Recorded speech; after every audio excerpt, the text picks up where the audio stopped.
is left? When next can we exploit part of the whole of the remainder so that we can call for better planning and management of what is left on a sustainable basis, especially the non-renewable resources, because of tomorrow? However, we do not necessarily answer the question why and what is where it is, which is the subject of spatial organization. First Chancellor, sir, I started my professional practice experience in the private sector right from the first student work experience.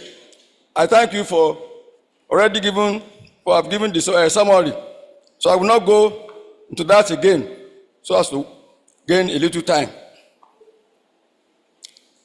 Since work had become light, where I was working in the private sector, I applied for intermittent release for study, which was favorably considered and approved. Upon admission, I started my MSc study in surveying at the University of Lagos, Akoka, Yaba. I combined the study with my survey activities. This was not at all easy. I squarely faced the tasks, and with the help of God, I succeeded. When the effects of SAP, the Structural Adjustment Program, became biting, in 1985, the principal partner of Bootmap Associates advised me to look for a polytechnic to lecture pending the time that SAP will end, after which I will come back to the company. Thus, I joined the then Regional Center for Training in Area Service on January 2, 1986, as an assistant lecturer in the Department of Photogrammetry. My MSc research professor, Professor O. Ayeni, now late, through who I gained this appointment, was the director of the center as at then. This gave me the opportunity to make use of the then University of Ife, now Prof. University, Ife, to make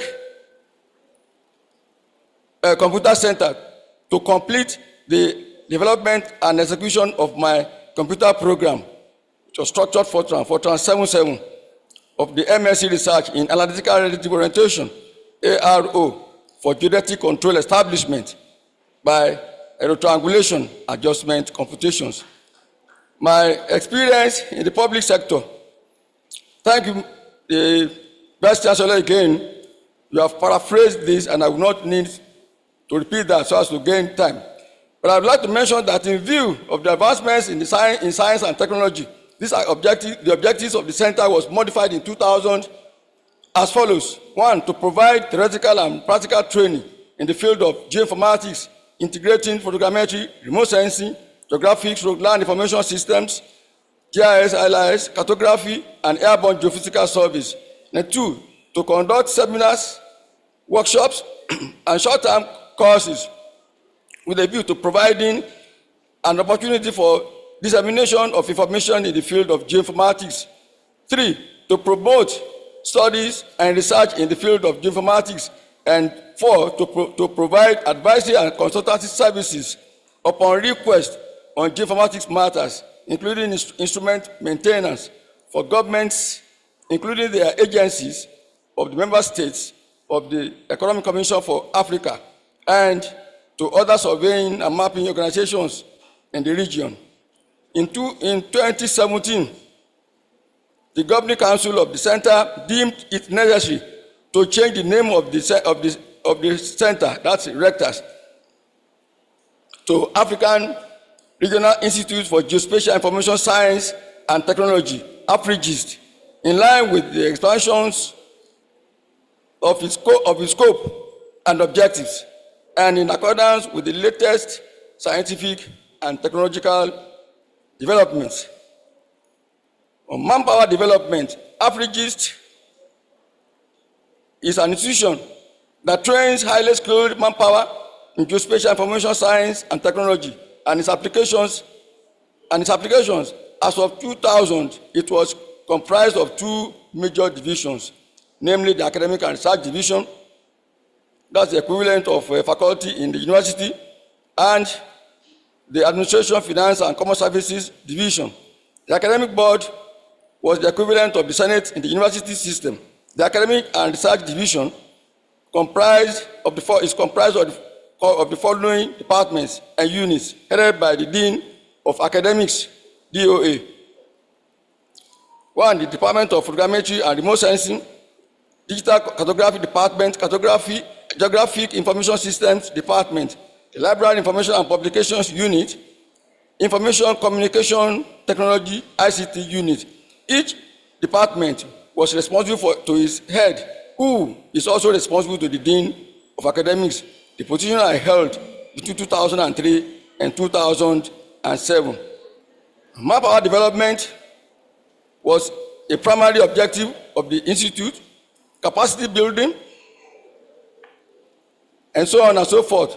On staff development, I benefited from a number of sponsored local and overseas in-service training and workshops, both short-term and long-term in Nigeria, France, and the Netherlands, among which are as listed in A to K in the full text. Execution of large projects. The Institute Afrigis were expected to provide advisory and consultancy services upon request on geoinformatics matters, including instrument maintenance, to the governments, including the agencies of the member states of the Economic Commission for Africa.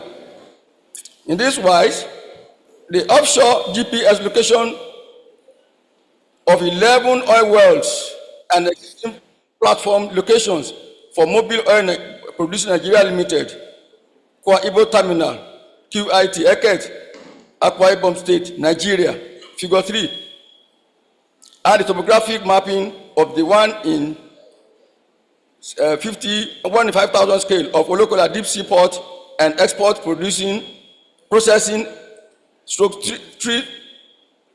free trade zone for Ogun and Ondo state governments for Figure 4. In Figure 3, the lines shown are flow lines from different oil well locations.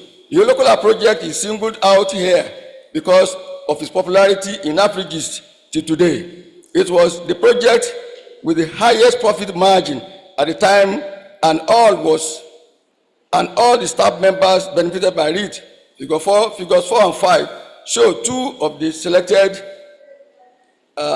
topographic maps of the area.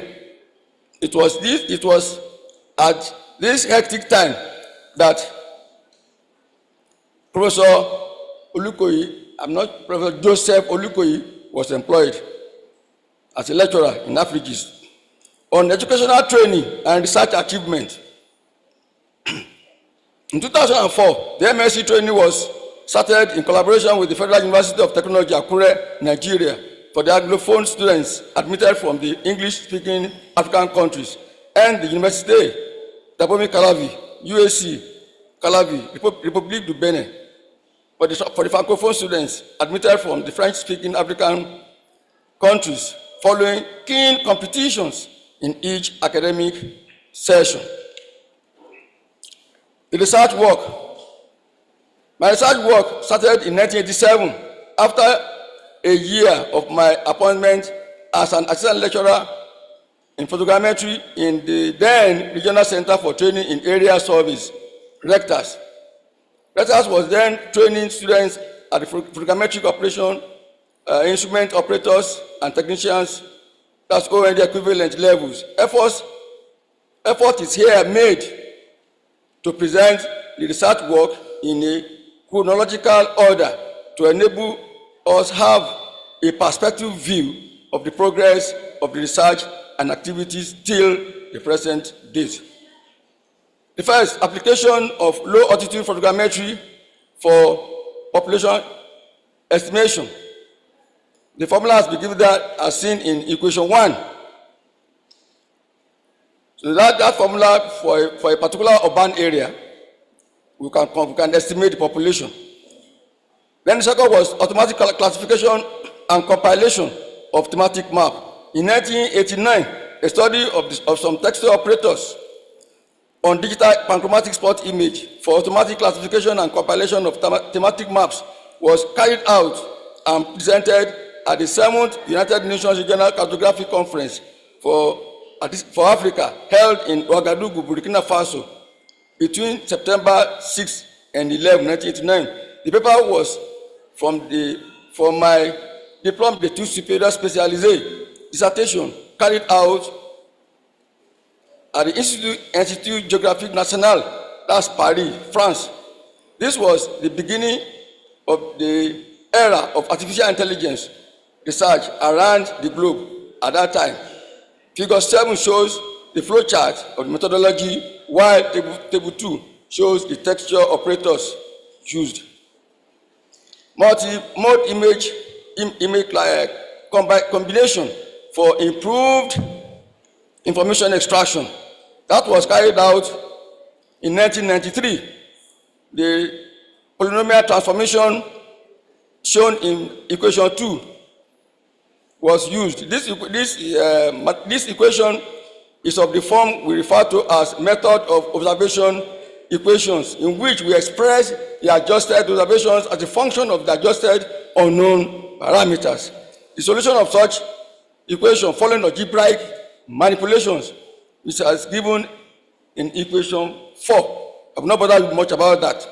Now, another area was the understanding the surface configuration of the dynamics of reservoir. This was carried out on Upper Reservoir, that's the reservoir at the OAU campus. So how the configuration was changing from time to time has been demonstrated and shown there. Then we have the surveying and mapping policy development for Nigeria. In 1998, I published an article titled Developing a Surveying and Mapping Policy for Nigeria Towards the 21st Century. The latest topographical map series at the scale of 1 in 50,000 of some parts of Nigeria were produced and published by the then Federal Survey Department of Nigeria in 1978, despite the United Nations policy recommendation that each member state, each member country should devote 2% of the annual gross domestic product to mapping, realizing that topographic maps provide the bedrock geodata or information for all meaningful physical planning and development. The paper discussed the revision of policy issues that face the modern surveying and mapping profession in Nigeria, under which the Nigerian Institute of Surveyors, NIS, including the practical implications arising from the policies and strategies to accomplish the policy objectives, and propounded a trial synergy between objective, policy, and strategy as seen in figure 8. Then we move on to the special discrimination of rural settlements for census enumeration area mapping. That was also demonstrated and explained in the full text of the lecture. Then we have the special definition of effective buffer for protecting riparian biodiversity. That was also carried out by Amamochre, a Ghanaian, Oyinloye, Oza, and Eraruvi in 1998. So,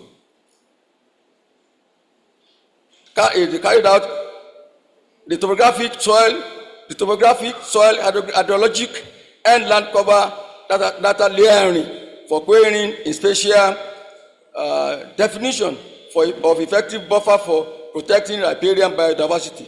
The study was carried out over the eastern part of Ibadan metropolitan with a built-up area as at 1992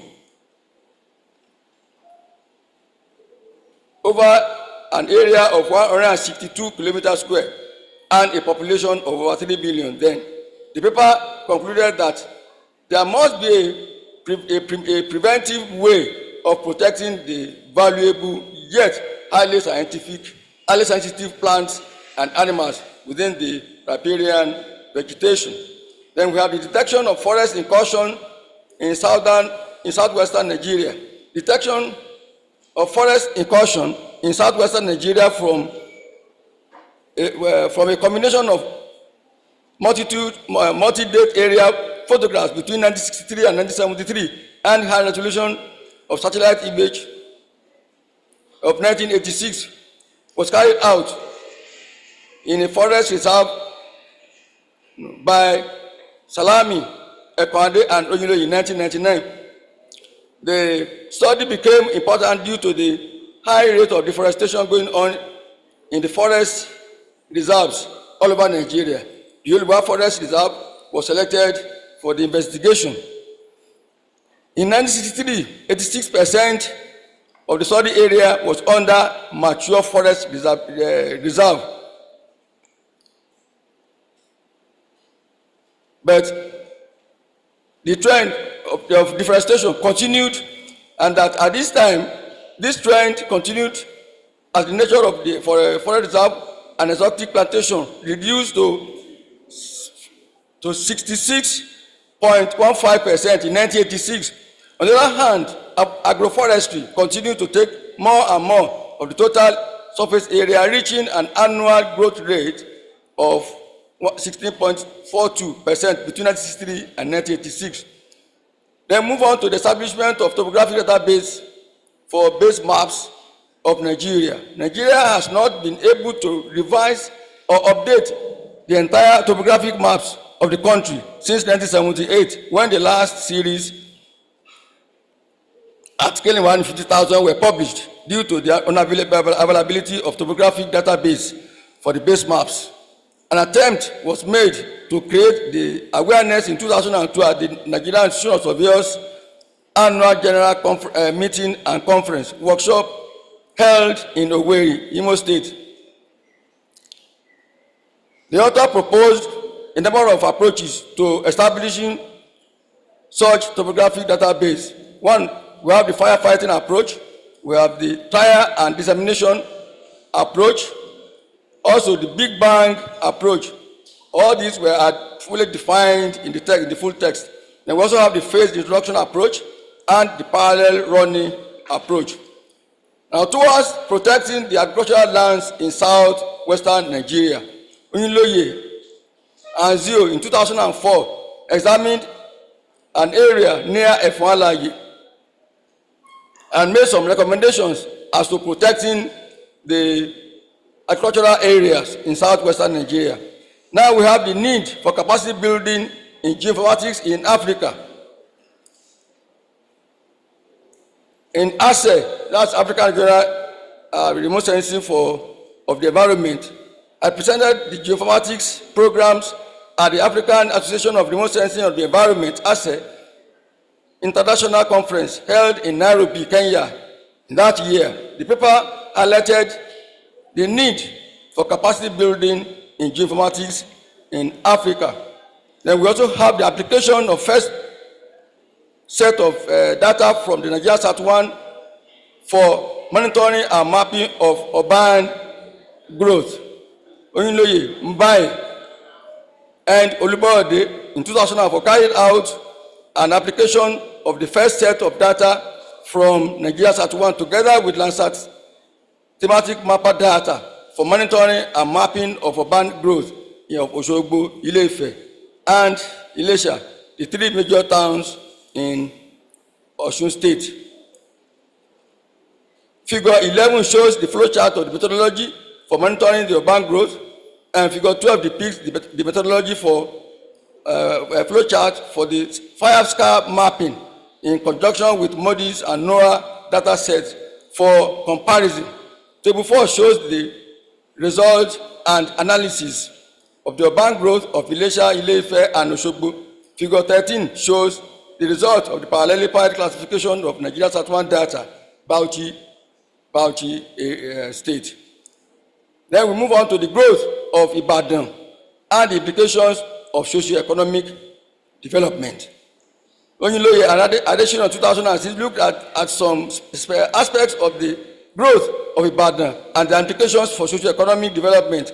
Since the middle of 20th century, urban centers all over the world, and particularly in the developing countries, have been experiencing enormous growth in terms of the number of people living in them and the land area they consume. The spatial growth extents of Ibadan in 1986 and 2000 are shown in figures 14 and 15, while table 4 indicates the sensitivity index of the impacts of urbanization in urbanization. Ibadan encountered an Ibadan consumed an estimated land area of 208.27 kilometers square in 1986 and 299.36 kilometers squared in 2000, showing an increase of 91.09 square kilometers within a period of 14 years.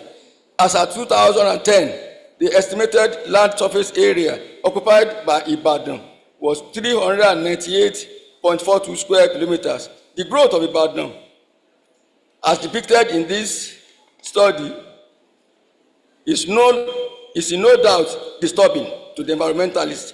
Over 40-year period, the expansion of Ibadan was generally more pronounced along 4 major axes: along the Ibadan-Lagos Expressway, along Ibadan-Ile-Ife Expressway, along Ibadan-Iwo Road, and along Ibadan-Abeokuta Road. Then we have the temporal mapping of land use and land cover dynamics in the central cocoa cultivation of southwestern Nigeria. The temporal mapping of the land use and land cover dynamics in the central cocoa cultivation area of southwestern Nigeria using Landsat multi-temporal data sets was investigated by Oyinloye and Olukoyi in 2008 and 2012. The study area, that's figure 16, lies within the most prominent central cocoa cultivation belt of southwestern Nigeria and extends over an area of about 36.7 kilometers by 47.7 kilometers. This area extends over Ondo and Osun states, the major cocoa producing states of Nigeria. The investigation covered the period 1972 to 2002. Figure 16 depicts the vegetation cover of the area in 1972, while figure 17 depicts the vegetation cover of the area in 2002. Table 5 provides the changes in the land use and land cover types in the area between 1972 and 2002. The Vice Chancellor, sir, an assessment of Ilaro Forest and Oma Forest Reserve in southwestern Nigeria was carried out by Oyinloye, Adesina, and Salami in 2010. It's a common knowledge that deforestation and land degradation have far-reaching effects on the sustainability of natural resources and on the world's climate, as well as the current unstable weather conditions being witnessed every year. The ability of the country to withstand the impacts of future climate change will likely be compromised if the forests and forest reserves continue to be degraded, even and eventually destroyed.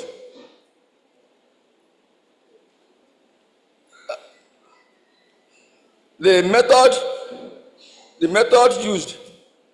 and techniques of geoinformatics were employed to carry out the assessment. Oyebo 2006 put the number of forest reserves in Nigeria at 1,160. See figure 18 for the distribution of the forest reserves.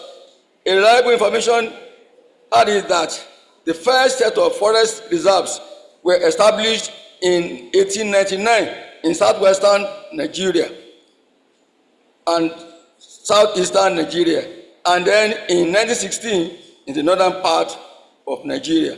Figures 20 and 21 show the time series of the vegetation maps of Oma Forest Reserve in 1986 and 2000.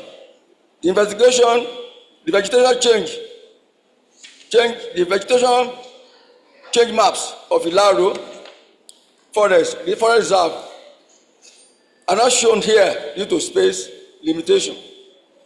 Unless the regulations itemized in this text are put in place, Nigeria may soon commence importation of wood from 2050s to meet the demand for wood for construction and other purposes. The other phenomena are that the hydrological cycle will be more affected as small rivers and streams, including some wetlands, which were otherwise protected by forests, will likely dry up.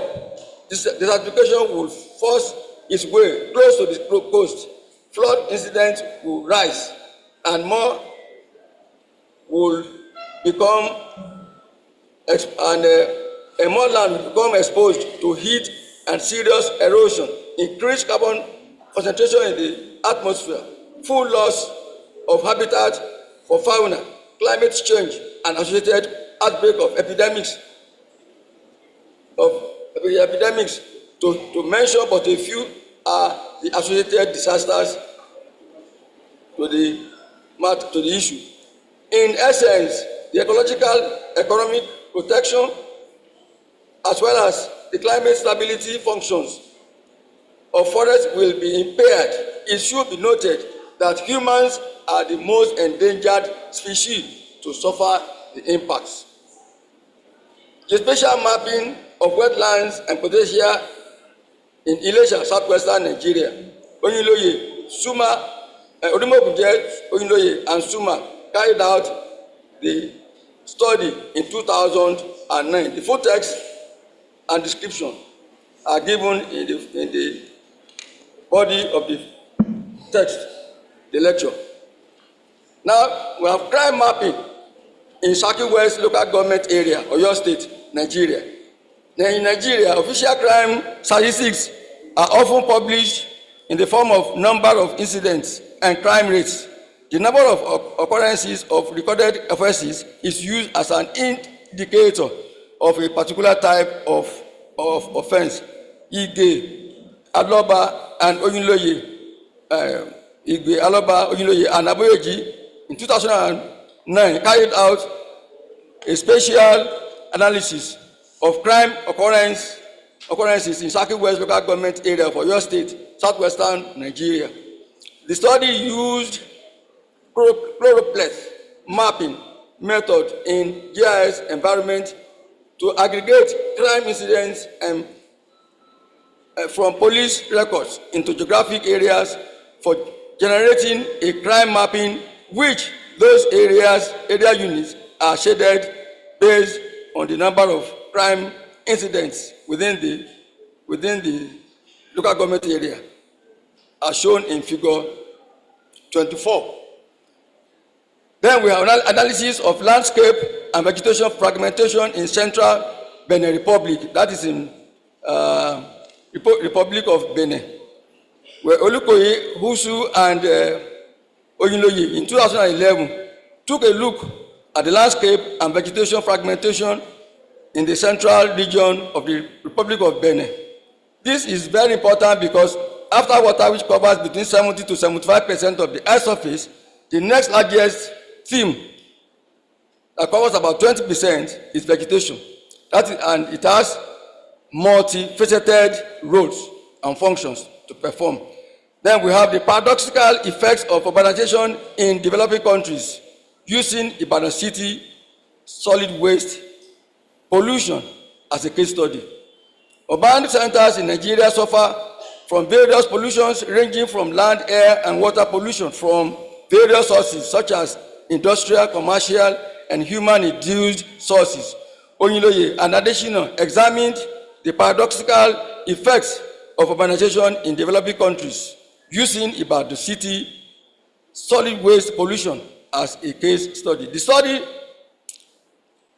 the result of the combined analysis of the Environmental Sensitivity Index, MAP, ESI, showing the hydrographic network within and outside the center, the entire city, and the vulnerable areas to the highlighted problems is as shown in figure 28.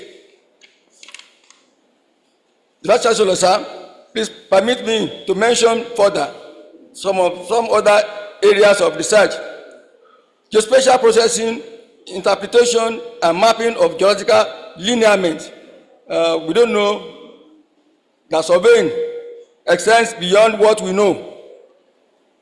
Surveying covers every aspect of geoscience. Aboyeji, Mogaji, and Oyinloye in 2012 stated that image interpretation for the identification of geological structures used to perform using field campaign, area photographs, and the first generation imageries. A major challenge is that most of the conventional geological surveying techniques are not able to cover a wide area of the Earth's surface. So if we need water to drill borehole anywhere, we need information about these lineaments.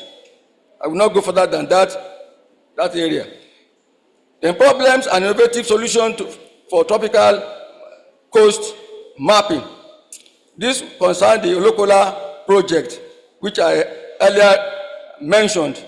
The original data given, the QuickBird image given was more than 50% cloud cover, making the image unusable. But we used innovative approach developed by our emeritus Professor Olaniyi Oyinloye. Please stand up for recognition to solve this problem. Thank you, sir.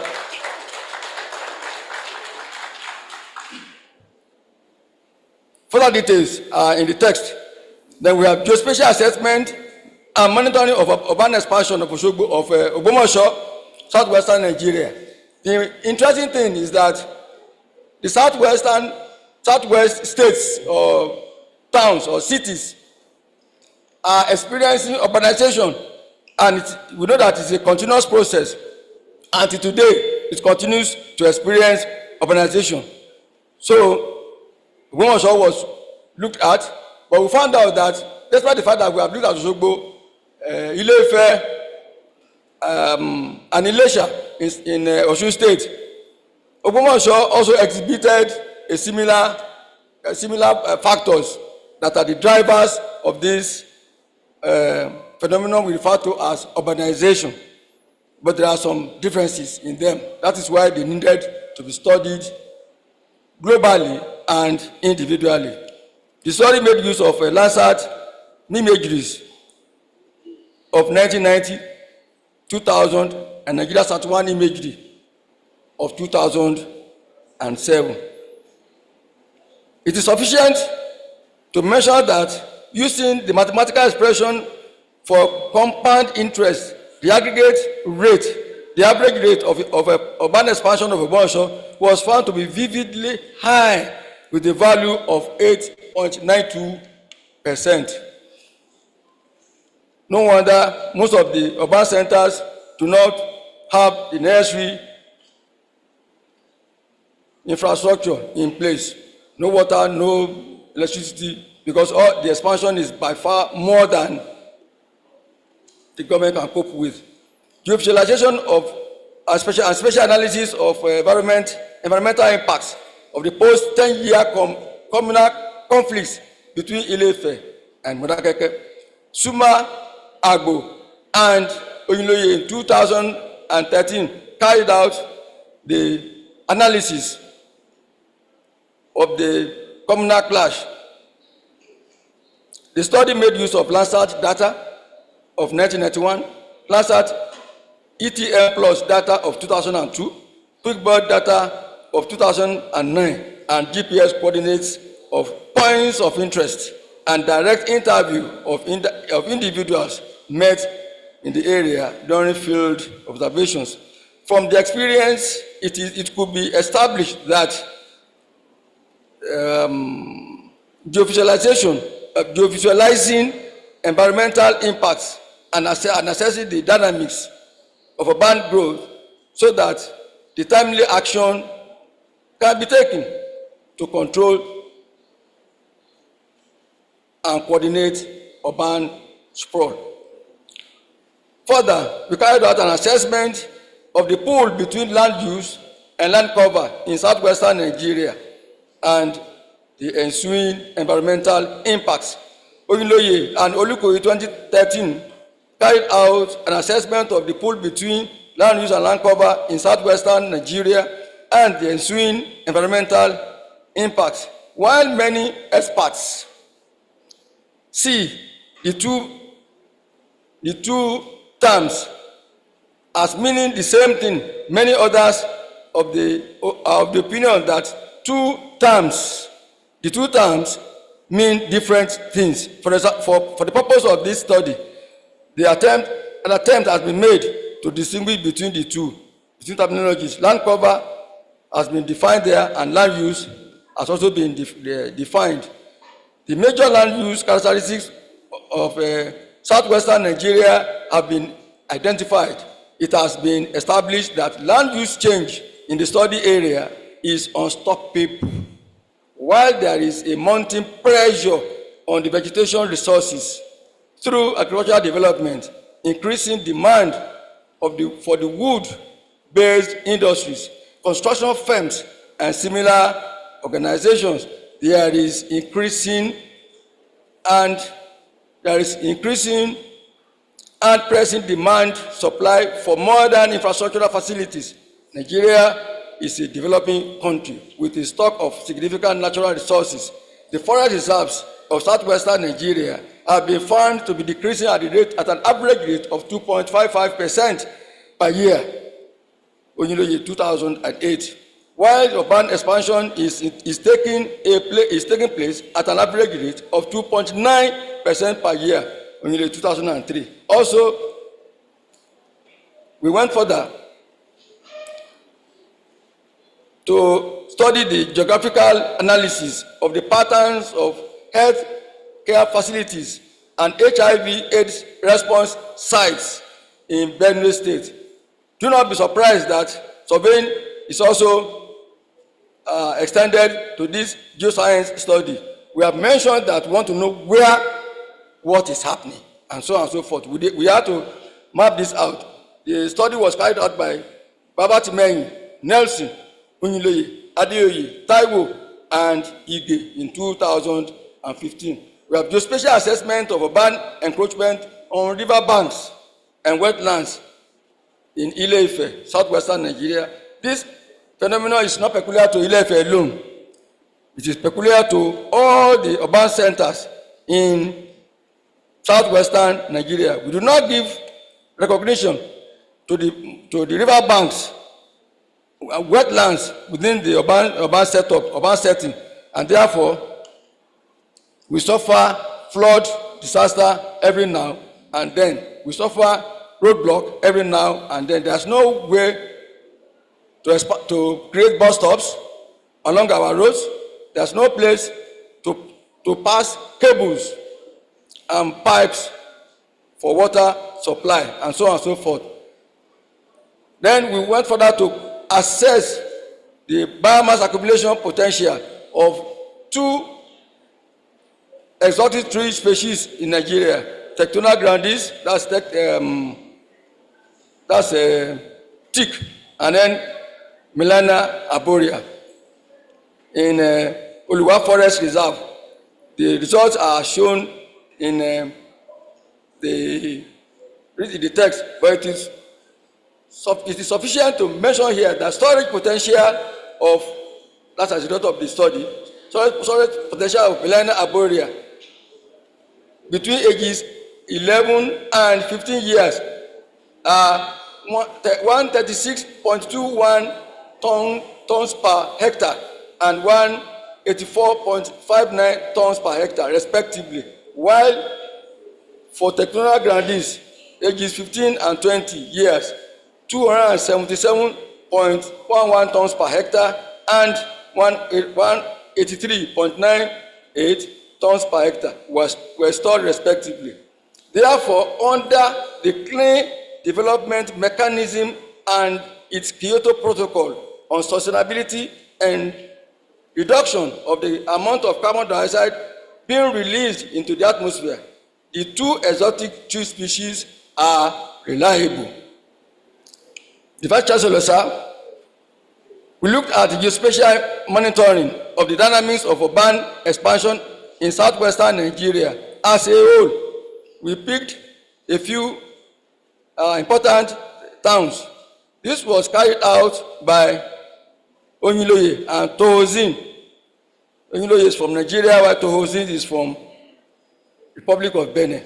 In computing the identified urban expansion indices of the 6 selected 8 urban centers in southwestern Nigeria, Abeokuta, Ado-Ekiti, Akure, Ibadan, Ilorin, Lagos, Ogbomoso, and Osogbo, Landsat multispectral data sets were sourced for dates between 1984 and 2015. Figures 47, 48, 49, 50, 51, 52, 53, and 54 depict the dynamics of the expansion of the urban centers from the classified satellite images of the centers between 1984 and 2015. Sir, analysis of growth and development of Ede, another urban center in Nigeria that has been explained in the text. Okay, I didn't want to be. Okay. 10 minutes. Thank you, sir. I know my voice is very loud and I didn't want to be creating too much overtone in the ears of the audience. Yes. Then the dynamics of the land use and land cover in the Sudano-Guinean transition zone stretching across the central region of the Republic of Benin to the upper belt of southwestern region of Nigeria. That study was also carried out. Let me just mention that the Sudano-Guinean Savannas area is a transition zone experiencing serious land use and land cover change due to the fact that the area is an arable land suitable for annual food crop production, hunting, grazing, grains, charcoal production, etc. This area is responsible for food security to feed the teeming and rapidly growing population of the sub-Saharan region. However, the area is being subjected to deforestation and thus development of degraded savanization and desertification.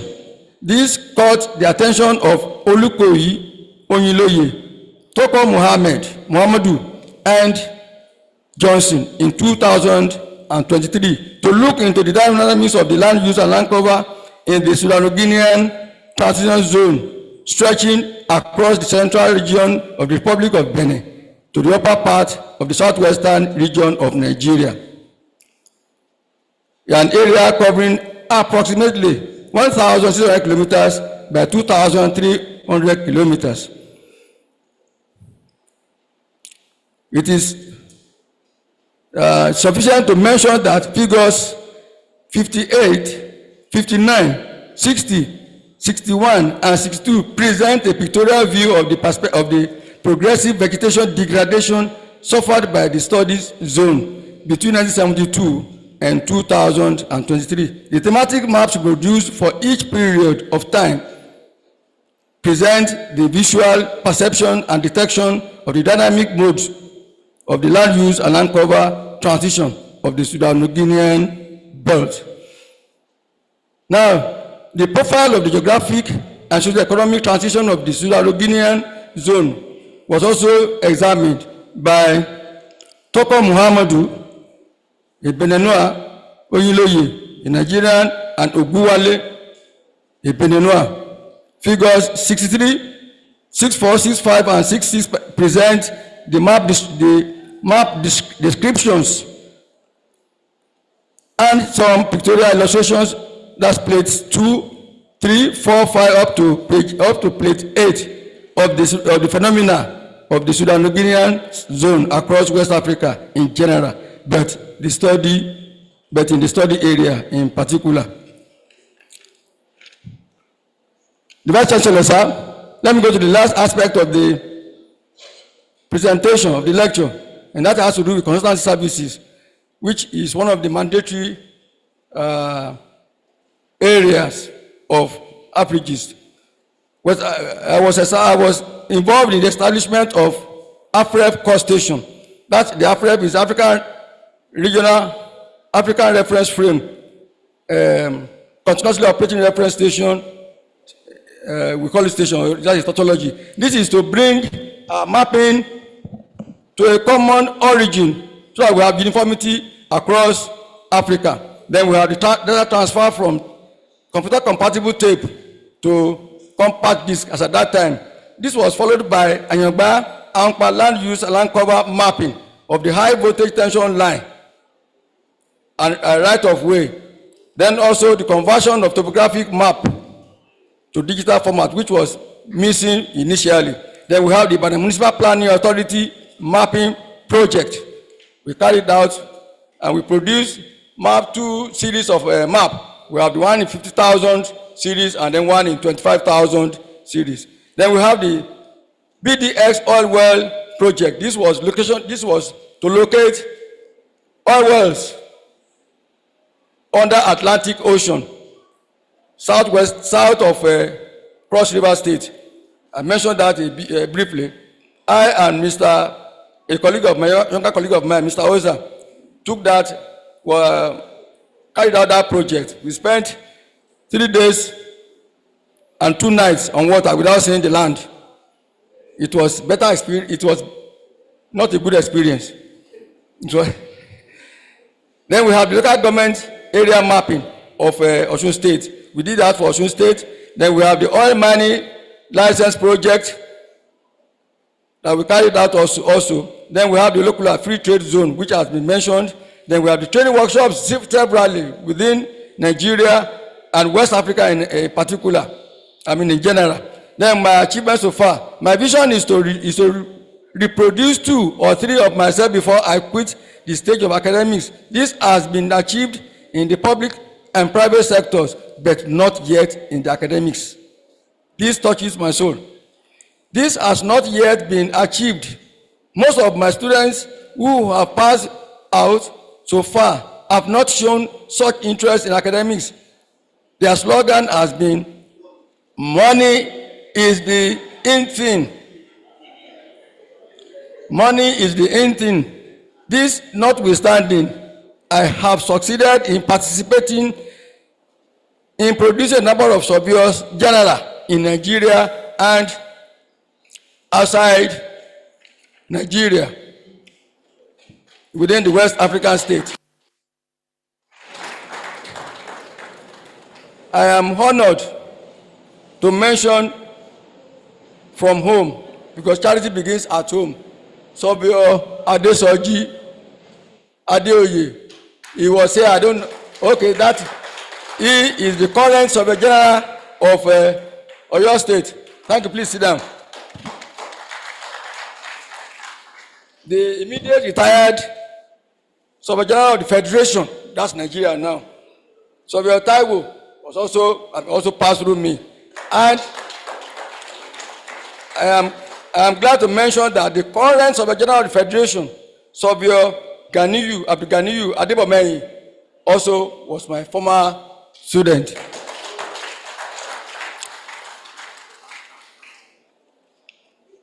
The Vice Chancellor, sir,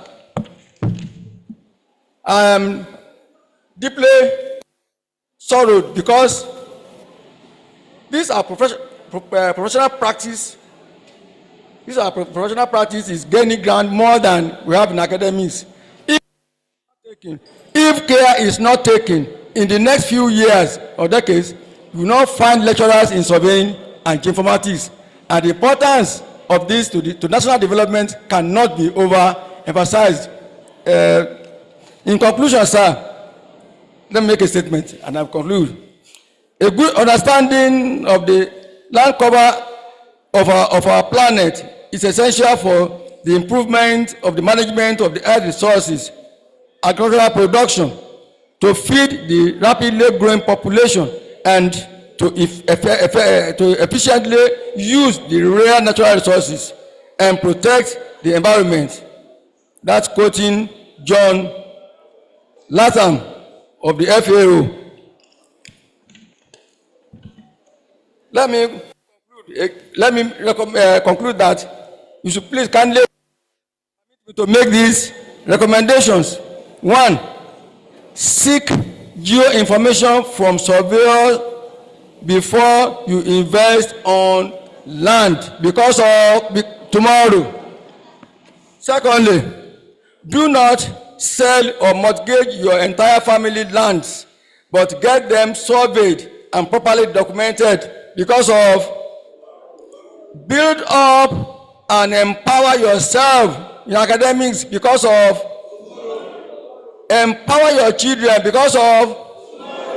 Let us work hard to grow and develop Lead City University because of. I acknowledge.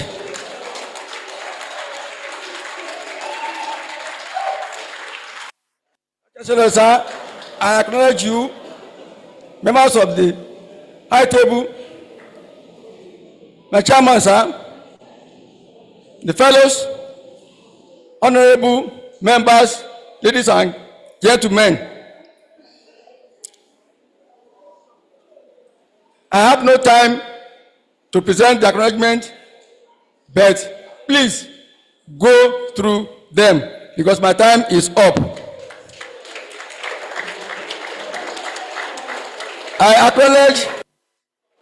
acknowledge my neighbor, Madams Mary Adefunke Bruce and Pabilani Labake Oyinloye. I don't know where they are in the audience. Please stand up for recognition. Dr. Mrs. Atinuka Ekade, I thank you. My HOD, Dr. F.A. Adediran, please. My immediate past HOD, Dr. Adelami Ojo, are you there? Please stand up for recognition. I thank you. The work, all this will work tirelessly to ensure the sumptuous menu and arrangement for the reality and realization of this lecture. I thank you all.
Thank you very much. We'd like to call on the Young Surveyors Network, Oyo State Branch. They have a brief presentation.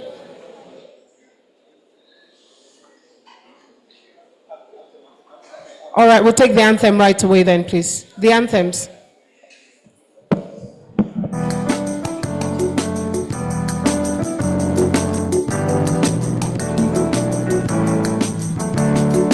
Lead City University, the prelude of great leaders, where hopes and dreams are given life and drive for great attainment, with motivation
Please remain standing as the procession files out of the hall.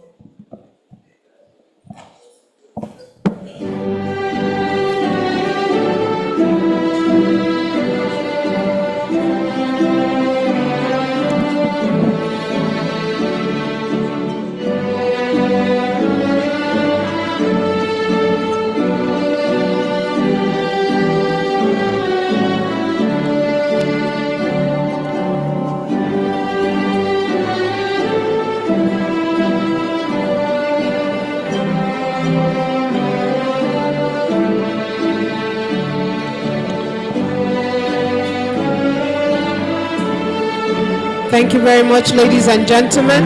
Thanks a lot for coming. I believe some provisions have... Yes? Some provisions have been made for the guests, so you might want to stay where you are so that they can bring that to you.